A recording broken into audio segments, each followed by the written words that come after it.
Hey there kids, it's me, MrCreepyPasta. I just want to say about one quick thing before we get started on tonight's story, and that's Origins of Delusion. It's a new book from N.M. Brown. Natalie Brown is the author of tonight's story and author of Origins of Delusion. It's a fantastic book. I actually have a copy of it myself, and I cannot push you guys enough to be able to pick up a copy on your own. It's available on Kindle and paperback on Amazon right now through the link in the description down below. And now, on to tonight's story.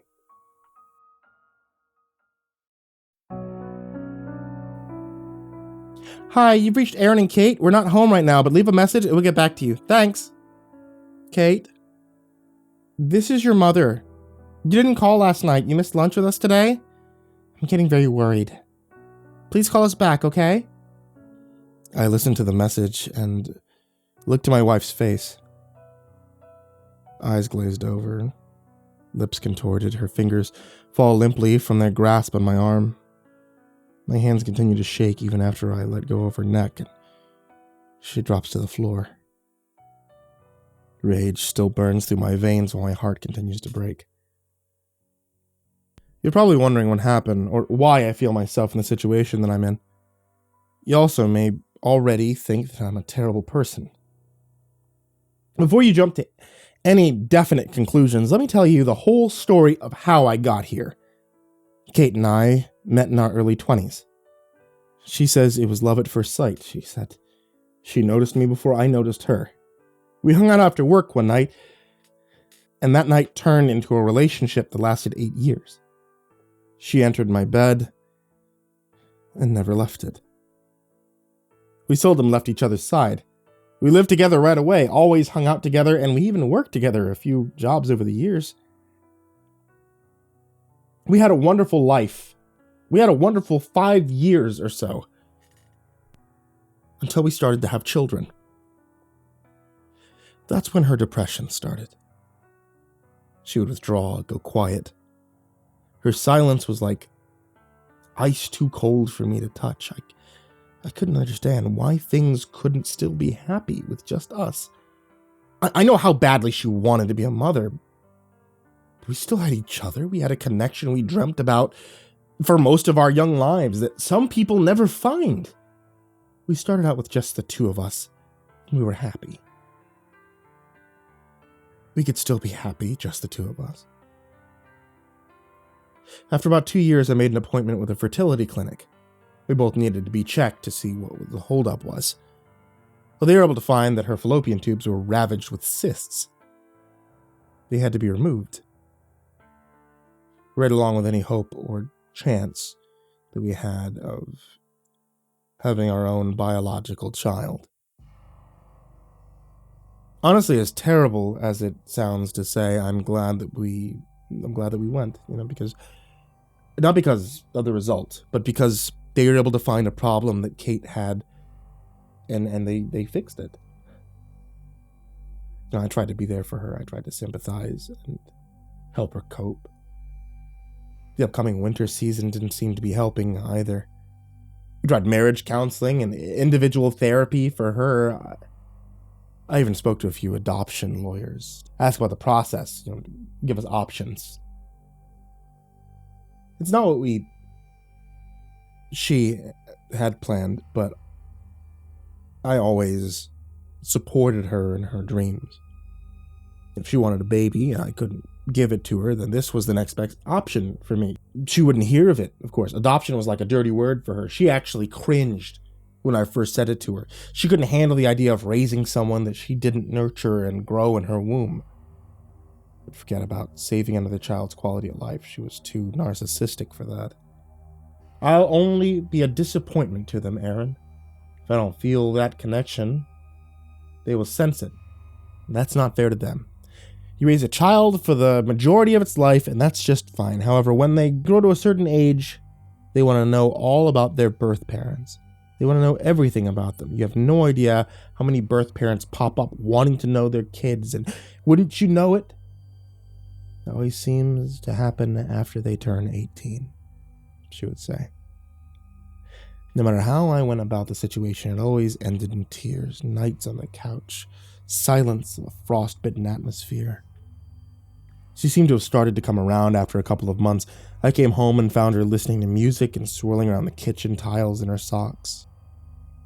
She had painted her fingernails a metallic baby blue in honor of wintertime, she told me excitedly. To me, her painting her nails was a great thing. I mean, if she was pampering herself, it meant she was happy. She was present. She was my Kate again. I couldn't help but smile when I saw the woman that I had married so many years ago.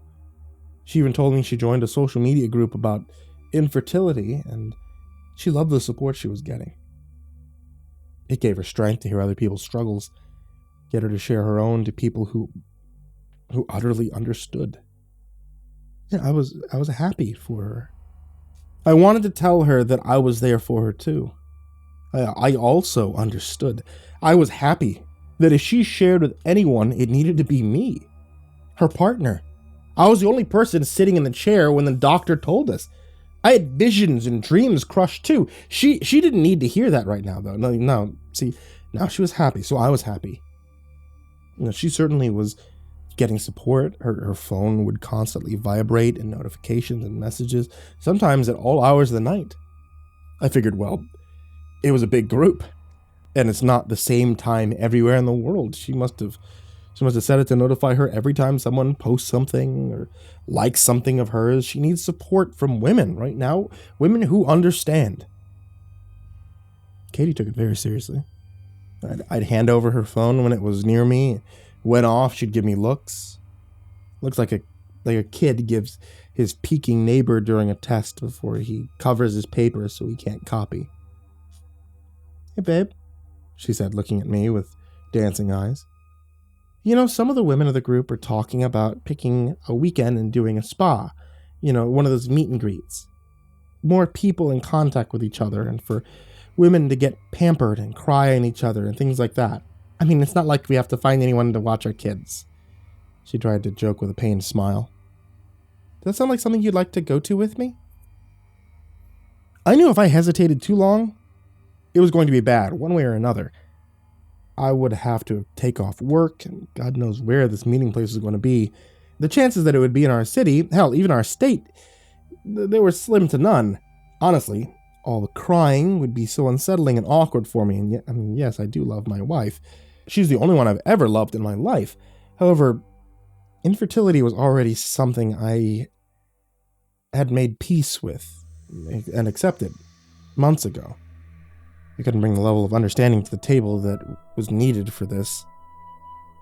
Would you like me to? Or do you need to be with your new women friends?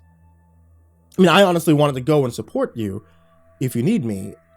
Though it would be super awkward if I was one of the only men there. There are men in the group, right? When I said that, she tried to stifle a giggle by biting her lower lip.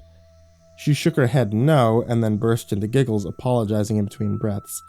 Not really, no. They're just a couple, and those are mainly joint accounts. Aaron, you don't have to go. I will totally be okay and understand, but I think this will really help me. And besides, this will really give us a chance to miss each other. Sure, I'll come back a refreshed woman. I won't think you're unsupportive or uncaring. It turned out it was 2 weeks away in the next state over. From where we were located, it would only take her 3.5 hours by car. She would have no problem getting there and having her weekend and then driving back when she woke up on Monday. I was going to surprise her by making a meal plan and rearranging the living room while she was gone. I wanted to take care of all the little tasks that she nagged me about, but I never got to it while I had the time to myself. The time came for her to leave, and I sent her off with a kiss and my favorite t-shirt. You wear this on your saddest cry day, I told her. I want to still be there to wipe the tears, even if I can't be. Again, she got a pained look on her face, but she shook it off with a smile. Thank you for understanding. I'll miss you. I'll call you every day, she told me. I kissed her. Then she left, driving off into her weekend of healing. After picking up and cleaning the floors, I was almost ready to start rearranging our living room. I had been putting off cleaning the dust from the ceiling and fans for way too long. Neither of us really wanted to do it, but I was the taller one, so the task generally fell on me. She'd be so happy. She'd be so proud that I did that when she came home. A refreshed Kate came home to a refreshed home. She called at around 9 p.m. to let me know that she got there all right and that she missed me already. We blew phone kisses after a knock at the door. "Hey, that's my friend. I'll call you in the morning, okay? I love you," she said, before getting off the phone. I hope this would help her, and help us, be what we once were. Around the middle of the next day, Saturday, she informed me that her phone was dying. I looked at the counter and saw both of our wall chargers lying there. So I called her and told her to just use the car charger, but not to leave it in while the car was turned off because A, someone could steal her phone, and B, it could kill the battery. I missed her, and would do so, but I really didn't want to drive 3 hours just to jump her car and drive home again. She didn't know cars, and you can't depend on strangers, especially another state away. Even if it was only hours from home, she promised me that she'd be fine. She couldn't talk long, but she loved me, and she missed me like crazy. The rest of the day, when I called, it would go straight to voicemail. I was thankful she was able to tell me what had happened, so I wouldn't worry when I suddenly couldn't reach her. It was thoughtful of her to let me know that I wouldn't lose my mind with intrusive thoughts. I mean, she hadn't ever met these people before. They could have been anyone. Who knows the conclusions my mind could have jumped to. Should have made sure that she packed the charger, I thought at the time. I sent her a "have fun, our bed is cold without you" text from work. I wanted my message of love to be the first thing she saw when her phone had more battery. I couldn't wait to smell her hair again. Before long, it was Monday, the day she was supposed to come home. We chatted excitedly on the phone while she packed. Before long, I rushed off the phone to get one last thing for her arrival. Her home missed her as much as I did. It was so much darker without her here, the emptiness swallowing me. I'd be glad to have her in my arms, So I bought some Reunited and It Feels So Good alcohol for us to enjoy. And then I went home and I waited. She walked through the door, I gave her a hug, I lifted her off the ground. She did look different. I couldn't place it, but it was different. It almost had the glow of her being centered, finally able to find some peace with herself. I was glad for that. We had both needed that for her. Seeing her so rejuvenated, it made me feel the same. We relished our time together. We were so wrapped up that she completely forgot to say anything about the house. And that's okay though. She's here now. That's all I ever wanted. The holidays came and they went with Kate seeming like a bulb growing brighter every day. I was thankful that she was able to turn it into positivity. For some childless couples, the holiday season can be a big slap in the face. Her group even did a Secret Santa. One of the members sending Kate a very name brand, awfully expensive, very out of budget gift. And I was happy for her. She deserved nice things. She really lucked out on a Secret Santa. And one day, I got a call when Kate was in the shower.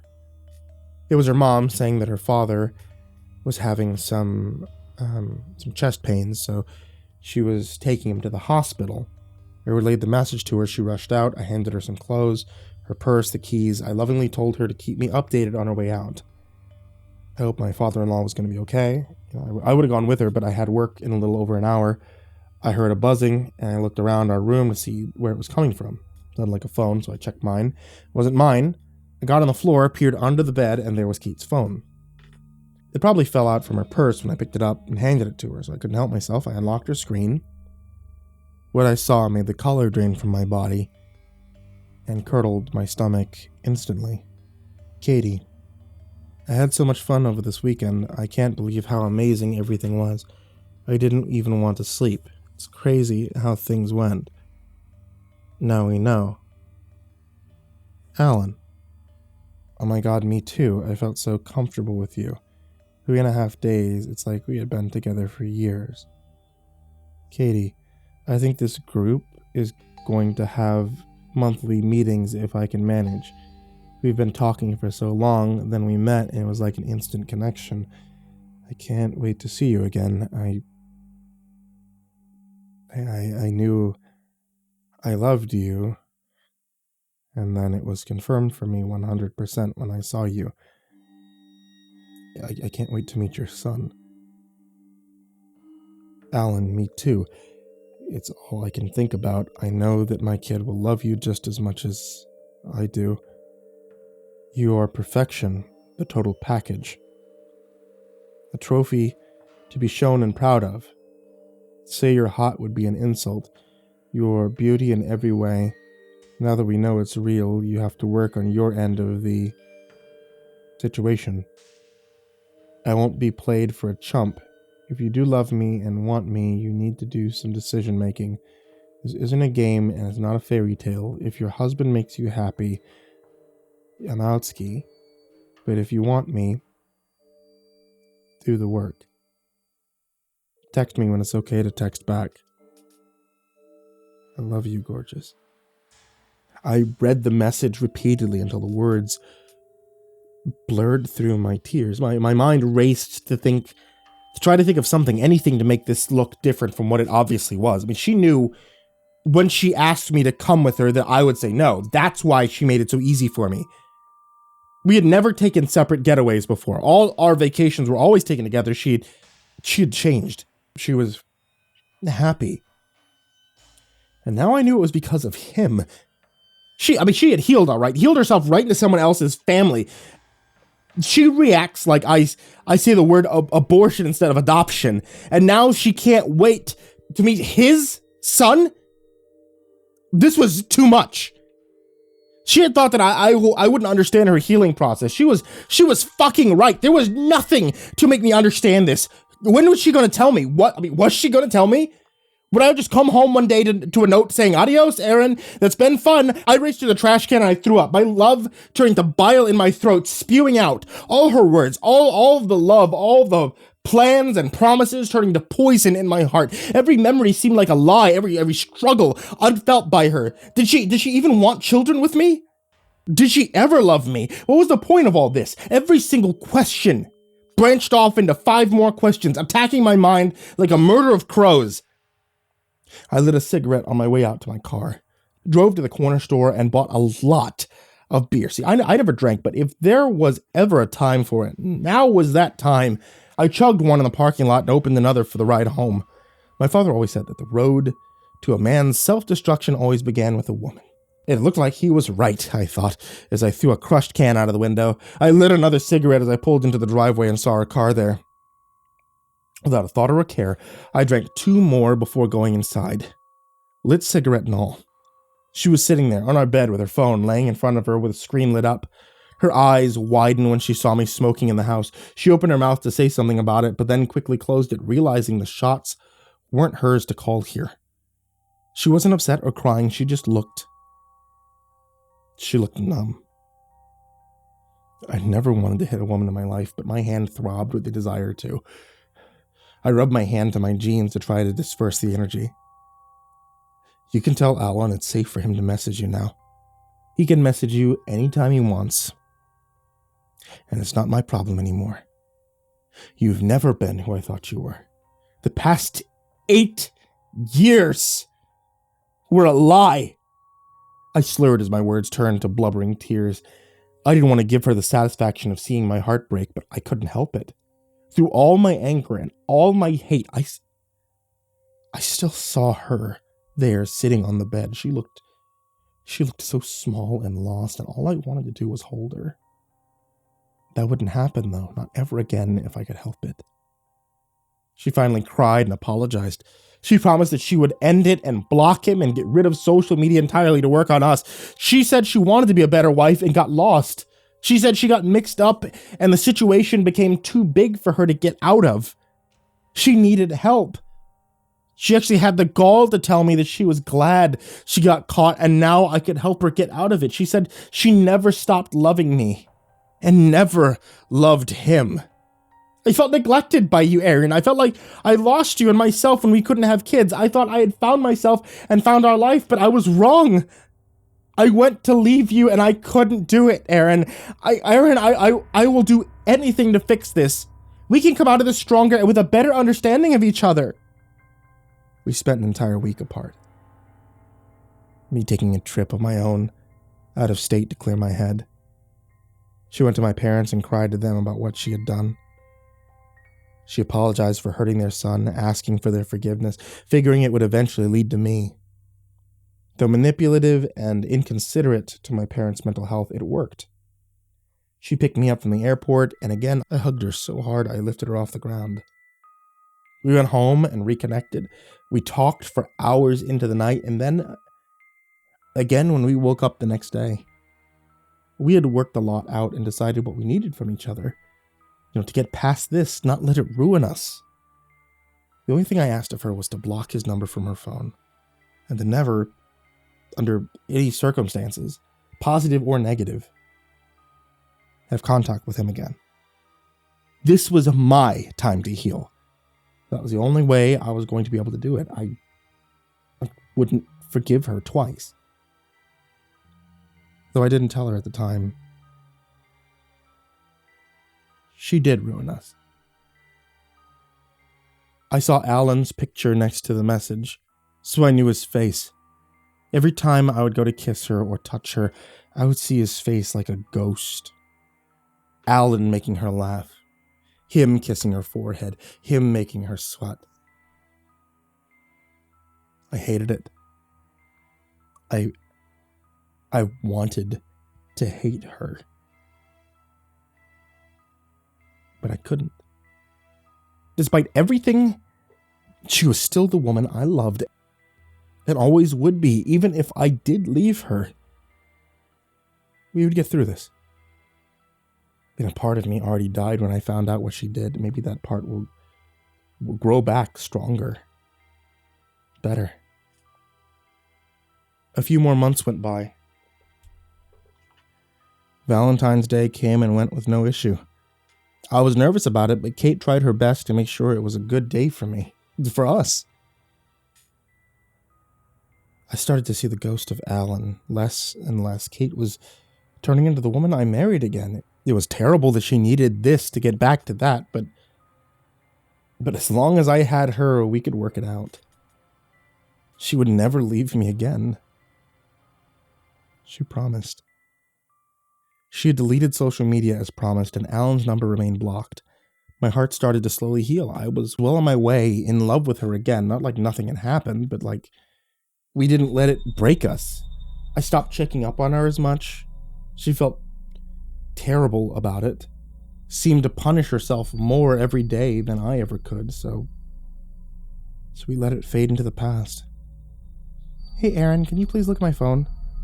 I think I have some sort of virus. She asked me, concerned. I laughed at her and joked, you know how you get those, don't you? Too much freaky peaky. The kind of sick shit you've been looking at. She slapped my arm, giggling on her way to our kitchen. No! Come on, I can't get any of my pictures to load and I want to send some to my mom. You're off today, please? I told her I would help her and to give me an hour with her phone. I'd back up her pictures and factory reset it if the problem was too bad.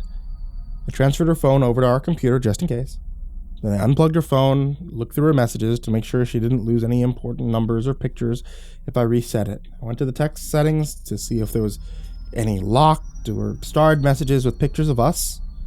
I saw an option on her phone that said blocked messages. Very wary, but overwhelming curiosity, I opened the folder. There was so many. All of them from Alan. Haven't heard from you. Sorry how I act sometimes. You know I love you. I just think that when two people want to be together, they should do anything they can to do so. It's hard for me to imagine the situation you're in at home, and I just get frustrated. Tell me you're thinking of me. I love you, sugar tits. I'm so lucky to have you. I thought of you last night before going to bed, but that's nothing new. Just want you to know, no matter how mad I get, I can never stop loving you. And I'll never turn my back on you. You look beautiful. I love talking to you. It's been the best part of my day for months. Good morning. You're rocking it today, babe. They went on And on like that, my mind snapped. The frail bandages holding my fragile heart and mentality all fell away. I looked over at her across from the room. My breath was coming in faster and bigger huffs, and my face was burning hot. She looked at me confused. What? Before she finished her word, I was out of my chair and in front of her. The time for words has ended now. I only asked you for one thing, just one fucking thing. I stood up to leave, and she launched up from the couch, throwing herself to me. Aaron, please, I don't understand. We've come so far. I worked so hard. Why would I do that just to talk to him again? I haven't been talking to him. Don't go anywhere. I know I fucked up last year, but I wouldn't do that again. Her sobs grew louder. No way. There's no way that she gets to be the one who cries here. She doesn't get to feel anything but shame right now. I'm the one who should be crying. But of course, everything has always been about her. I can't even have feelings without her trying to steal them, so she could end up being the victim. I have to stop it. Get her to be quiet. I slammed my hand over her mouth, but she still sobbed, soaking my hand in snot and tears, and her wails grew louder and louder, repeating the same words over and over. It's as if she thought the more she said them, the more I would have to believe her. The only thing that I do believe are that I can't bounce back from this twice, that I can't live with her, and I can't live without her, as the saying goes. So my hands dropped from her mouth to her throat, the other coming up to meet it. Now it was my turn to feel. I cried and I sobbed as I squeezed my hands together tighter and tighter. Fragmented wedding vows grudging out through my teeth as I heaved with tears. I wanted my face to be the last thing she saw as the life faded out of her eyes. Her wails turned to whimpers until finally barely any sound could escape at all. Till death do us part, darling. And I promise I won't be far behind. So that's how we got here. My mother-in-law's voice on the home answering machine, her daughter turning cold. By the minute on the floor, my hands are shaking. My sides are sore from the sobs. The light of my life is gone. Why did she have to do this again? She always said she was born to be my wife, that she would die for me, and well, here we are. She ended up being true to her word in one sense, at least, through all of this. I checked the block list again and see a new message from 18 minutes ago. I love the way you smell, it read. Enough of this shit. We have the call button on the message. It rings and rings until finally a woman picks up. Before I have any chance to answer, she starts yelling at me. You have to be some kind of stupid to continue to call after all you've done, Kate. The woman said my wife's name as if it was disgusting on her tongue. She continues. As far as his son and I are concerned, you might as well have driven the car that killed him. Do you know he has had messages set up pre-scheduled to send to you for 2 months? It's nice to know you have messages from him after he's dead, but what about your son? Heartless slut. She's going on and on.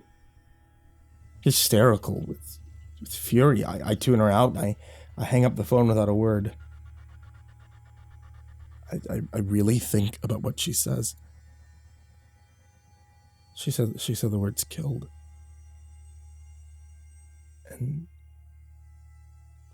pre-scheduled messages. Kate was telling the truth. She hadn't contacted him.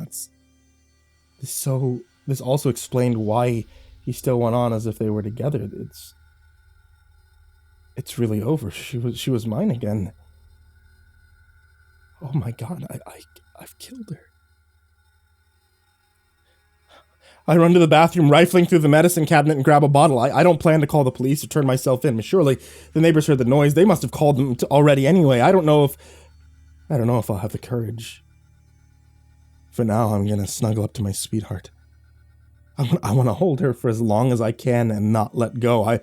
I hold her, I smell her hair as I wait for the knock to come on the door. They can try, but I'll never let her go. She'll never leave me again. She promised. Till death do us part, sweetheart.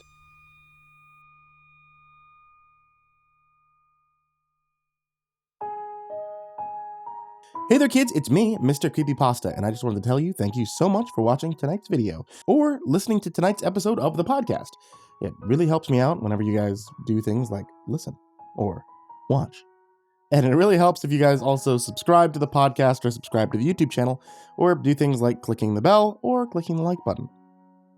Tales from the Gas Station is back, in case you guys had missed out on that. Tales from the Gas Station Volume 1 and 2 were different audiobooks that I had done for Jack Townsend a couple of years ago, but in case you missed it at the end of last year, also Tales from the Gas Station Volume 3 is available now on Audible.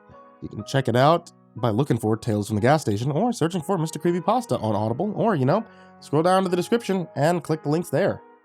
And as always, I want to give a very special thank you to all of my supporters on Patreon.